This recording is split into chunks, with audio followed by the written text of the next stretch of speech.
علیکم ورحمۃ اللہ وبرکاتہ. وعلیکم السلام ورحمۃ اللہ وبرکاتہ. جانانه داسې کار وکړه د مینوالو ته د غسل فرایض بیان کا. غسل کې څو فرض دي؟ ولنا دا خو نیکۍ کار دی. غسل کې 3 فرض دي.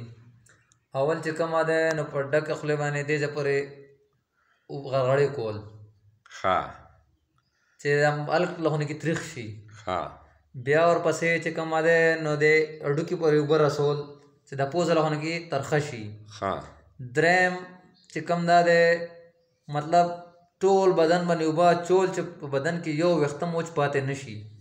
ماشاءالله ماشاءالله. وړومبی خوله کې اوبه اچول یعنی د غرغړو په شکل کې 3 پیرې، صحیح ده؟ تر خلکه پورې چې کوم دی. دویم پوزه کې اوبه اچول د پوز هډوکي پورې ټیک شوه. او دریم په ټول بدن داسې اوبه بهول چې پکې یو ویښته هم اوچ پاتې نشي.